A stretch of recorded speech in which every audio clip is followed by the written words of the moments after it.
ये कहानी शुरू होती है अजन के घने और रहस्यमयी जंगल से, जहाँ एक कबीला अपनी परंपराओं और जानवरों के साथ सामंजस्य में जीवन बिताता है। लेकिन जब निर्दयी शिकारी जंगल में घुस आते हैं तो आखिरी बचे ब्लैक जगुआ और पूरे कबीले की जान खतरे में पड़ जाती है। तभी सामने आती है जेनी, एक ऐसी लड़की जिसका इस जंगल और उस जगुआ से बचपन का गहरा रिश्ता है। अपने दोस्त को बचाने और जंगल को विनाश से रोकने के लिए जेनी एक खतरनाक सफर पर निकल पड़ती है।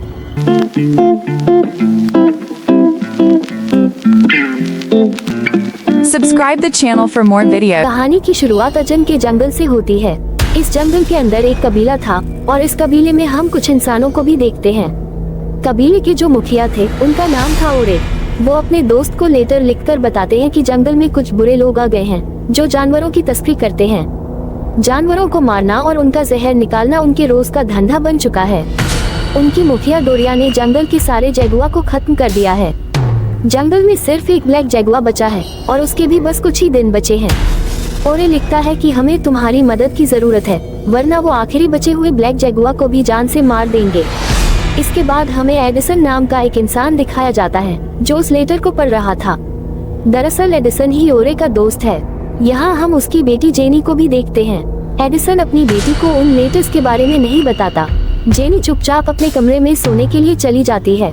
यहाँ हमें ये भी पता चलता है कि जेनी की माँ एलिस अब इस दुनिया में नहीं है। जेनी अपने कमरे में आकर एक ड्राइंग पेंट करने लगती है। इसके बाद सीन शिफ्ट होकर कुछ साल पहले के जंगल में जाता है, जहाँ हम जेनी और उसकी माँ एलिस को देखते हैं। तब उनका पूरा परिवार अजन के जंगल में ही रहता था। एक दिन जेनी तितली को पकड़ते पकड़ते जंगल के काफी अंदर चली जाती है। वहीं उसकी मुलाकात ब्लैक जगुआ के बच्चे से होती है। वो बच्चा उसे बहुत प्यारा लगता है, इसलिए वह उसके साथ खेलने लगती है। लेकिन खेल खेल में वह एक छोटे से पतवार पर बैठकर काफी दूर निकल जाती है और माता पिता से बिछड़ जाती है। हालांकि रात होते होते उसके माता पिता उसे ढूंढ लेते हैं। जेनी उस जगुआर के बच्चे को अपने साथ लेकर आती है और पूरे दिन उसी के साथ खेलती रहती है। ये परिवार जंगल में बहुत खुश था। सीन प्रेजेंट टाइम में आता है। जेनी अपनी क्लास में बैठी होती है। कुछ समय बाद बायो की टीचर मलिंडा आती है। उन्हें हेजहॉग पालने का बहुत शौक है। क्लास में जेनी को पता चलता है कि मेढक पर एक्सपेरिमेंट होगा तो वह डर जाती है और क्लास अटेंड नहीं करना चाहती। इसलिए वह झूठ मूठ फोन करने लगती है। टीचर पकड़ लेती है और उसे क्लास से बाहर निकाल देती है।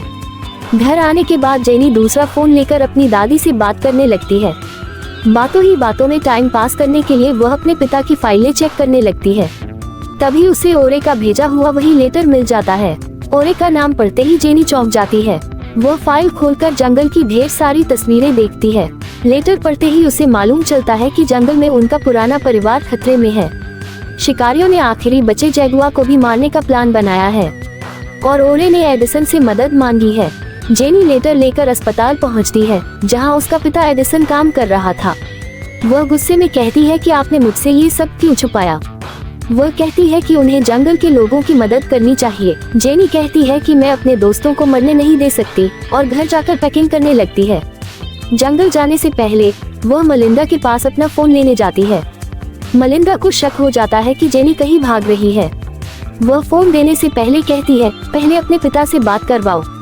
तभी जेनी उसे धमकी देती है कि अगर उसने फोन नहीं दिया तो वह उसके हेजहॉग को खिड़की से बाहर फेंक देगी। मलिंडा डर जाती है और फोन देने लगती है, लेकिन तभी फोन में लोकेशन खुल जाती है और पता चलता है कि जेनी मेरी हवा जा रही है, जो अजन के जंगल के पास है। जेनी फोन छीनकर भाग जाती है। मलिंडा उसके पिता को कॉल करती है, पर वह अस्पताल में बिजी होने की वजह से फोन नहीं उठा पाता। जेनी अपने पिता को मेल में झूठ लिख देती है कि वह दादी के घर जा रही है और वहां पहुंचकर कॉल करेगी। फिर वह एयरपोर्ट पहुंचती है और मैरी हवा के लिए टिकट खरीद लेती है। थोड़ी देर बाद मलिंडा भी अपनी मां के साथ एयरपोर्ट आती है और प्लेन की जानकारी लेकर खुद भी टिकट कटवा लेती है।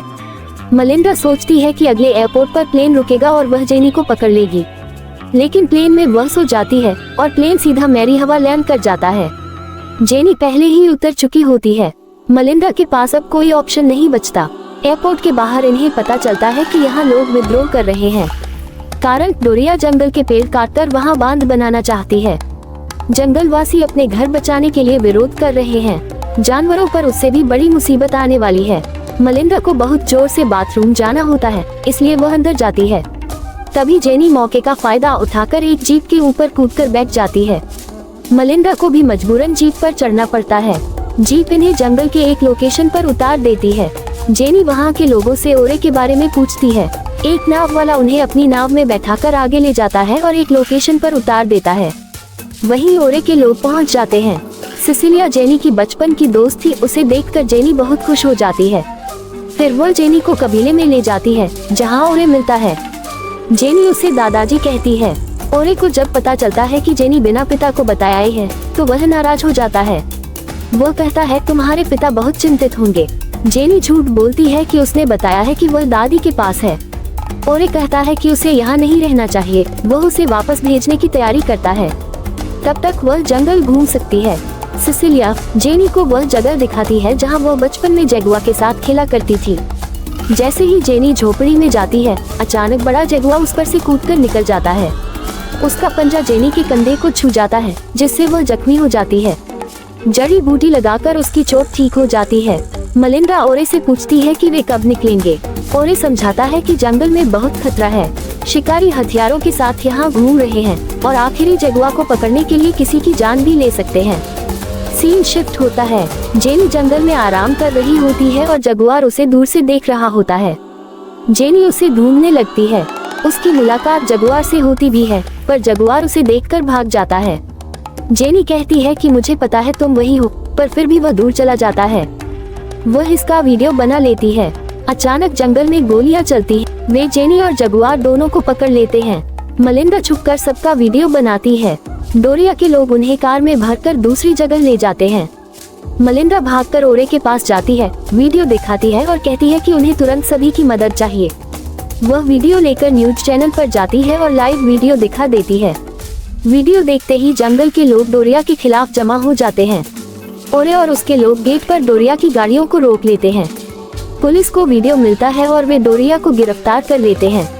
इस तरह जंगल वालों की जीत होती है और जेनी व जगुआर दोनों बचा लिए जाते हैं।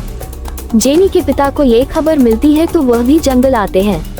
फिर दोनों मिलकर एलिस की कब्र पर जाते हैं और उसे याद करते हैं। इसके बाद जेनी कभी जंगल नहीं छोड़ती। वो इसी जंगल में जगुआर के साथ रहने लगती है और इसी के साथ ये कहानी समाप्त होती है।